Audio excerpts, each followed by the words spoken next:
Olá. Hoje eu trouxe uma reflexão que parece ser bem pertinente a esse momento em que estamos vivendo. Uma reflexão de vida, né? De educar para ser. A forma como a gente educa os nossos filhos, que a gente cuida deles. O dizer não quando for necessário, o dizer sim, o acolher, o olhar nos olhos, né? Eu tenho para mim que a educação, quando é afetiva e efetiva, ela sempre é funcional. E essa é a reflexão que a gente veio trazer para vocês hoje.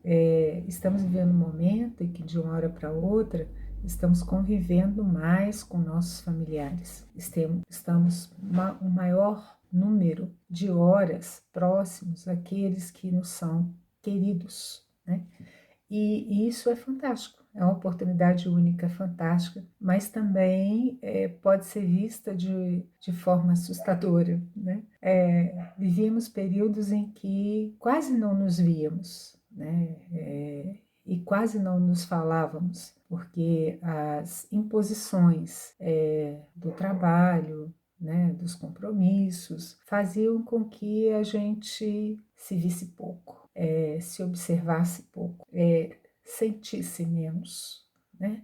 E percebesse menos também. E hoje nós estamos próximos, mais próximos dos nossos filhos, dos nossos familiares. É um ganho, né? Eu vejo isso como um ganho. E é também um momento onde a gente pode pensar formas de reconstruir essas relações, né? De repensar essas relações. Quando a gente decide ter filhos, e na maioria das vezes nós é que decidimos, né? Famílias, né?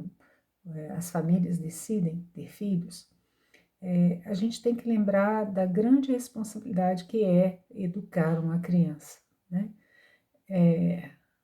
Não existe isso de a minha vida será a mesma, né? Não será a mesma. Se a gente quer educar, a gente tem que ter essa disponibilidade de encaixar, e não é pouco tempo, não é pouca disponibilidade, não é pouca dedicação, encaixar esse desejo nas nossas vidas e transformar. E isso é difícil, eu sei, porque eu sempre trabalhei, mesmo depois da maternidade, né? Transformar os nossos dias em dias maiores, né? E melhores. Porque às vezes eles não vão se tornar maiores em número de horas, mas vão se tornar melhores a nível de qualidade. Aproveitar momentos ínfimos, né? Pequenos momentos, pequenas rotinas, para que a gente possa estabelecer laços. Toda criança precisa desse estabelecimento de laços, né? E é mais do que ser amigo de filho, né? É mais do que ser colega. Colega ele tem na escola, né? É o ponto. Meu filho usou um termo muito interessante no Dia das Mães, né? É como se fosse um alicerce, né? Aquilo que te sustenta quando você pensa que vai cair. Eu sinto isso até hoje, né? Minha mãe tem 85 anos, eu tenho 52, e eu sei que posso contar com ela. E sei também que se ela já não estivesse aqui, eu poderia contar com ela em pensamento, nas lembranças dos ensinamentos que ela me ofereceu, e que são tão sólidos na minha vida. Então, esse educar exige proximidade, exige uma cota enorme de responsabilidade e principalmente paciência, muita paciência. Porque se o adulto, se nós, né, temos tanta dificuldade em aceitar regras, decisões e os reveses que a vida nos impõe, imagina uma criança, né, que não tem maturidade emocional ainda para entender o que está vivendo. Então, cabe ao adulto, e é o adulto que faz esse papel, cabe ao adulto responsável orientar, ajudar, acolher, ensinar a ouvir o não, dizer não na hora certa, né? Educar é mais do que fazer, aliás, não é fazer todas as vontades, né? Não é dizer sim sempre, não é ser coleguinha de filho, né? A gente não educa dessa forma. Dizer sim e dizer não na hora certa e ser coerente, né? Porque nós somos exemplo, talvez seja a única forma verdadeira de educação. É uma insistência, né? Uma persistência. Quando os meus filhos eram pequenos, né? Eu tinha o hábito de agachar para olhar nos olhos deles quando eu ia dizer alguma coisa que envolvia disciplina. E eu dizia para eles: olhem para os olhos da mamãe. E digo isso até hoje, né? Eles estão adolescentes e quando a gente tem alguma questão para resolver, eu os chamo. E é muito importante que isso seja dito, porque a gente não tem que expor crianças e adolescentes no meio de outras pessoas, né? Eu os chamo individualmente, particularmente, e digo para eles: olhem para mim, né? Olhem e percebam o que eu estou dizendo.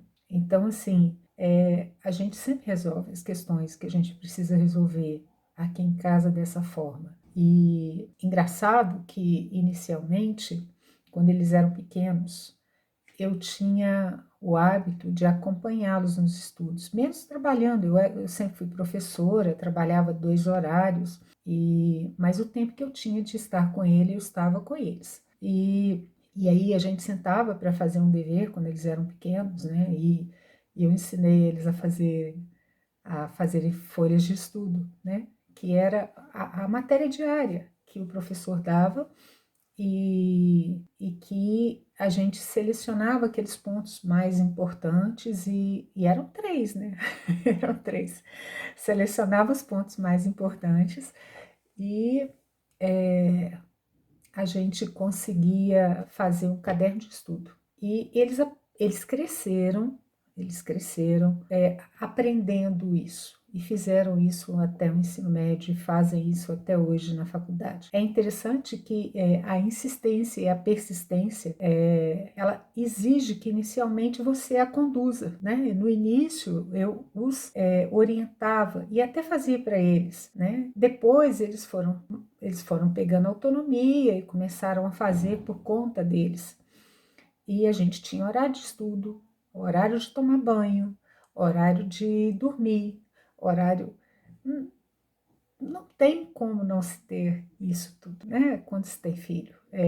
Tem muita gente que pode achar que não conta, mas conta. É importante que se tenha, é segurança para a criança. A criança precisa se sentir segura. Criança, às vezes, pede segurança. E a gente tem que ter essa consciência. A gente, enquanto adulto, a gente tem que oferecer isso para eles. Quantas e quantas vezes eu chegava 10h30 da noite da aula, que eu trabalhava no EJA, e ia fazer ponta no lápis deles, conferir se as borrachas estavam nos estojos, se os lápis.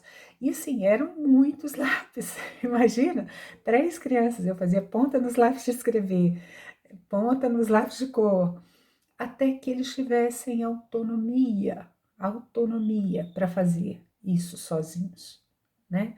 E eles têm. Eles hoje são completamente autônomos como adolescentes e não me deram trabalho nenhum quando ingressaram no ensino fundamental, anos finais, e depois no ensino médio. Foi um trabalho de construção e é isso que eu quero dizer para vocês. Quando a gente opta por ter filhos, a gente tem um trabalho de construção, de edificação, e essa base precisa ser muito bem estruturada, precisa ser muito bem pensada. Exige muito de nós, mas vale muito a pena, vale muito a pena, sabe?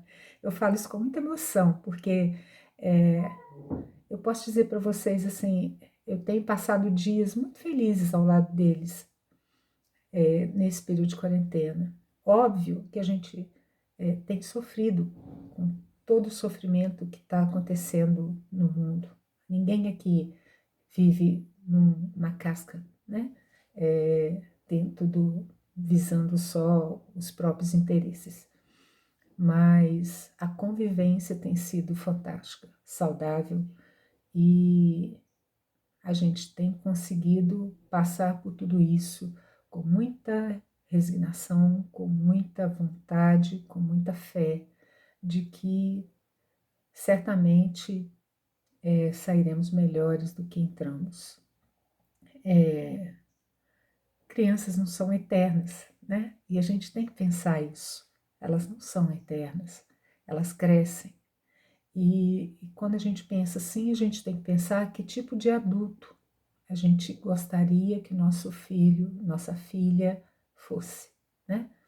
O que a gente está oferecendo para que eles cresçam em sabedoria, em bondade? Eles vão crescer, eles crescerão. Muito obrigada.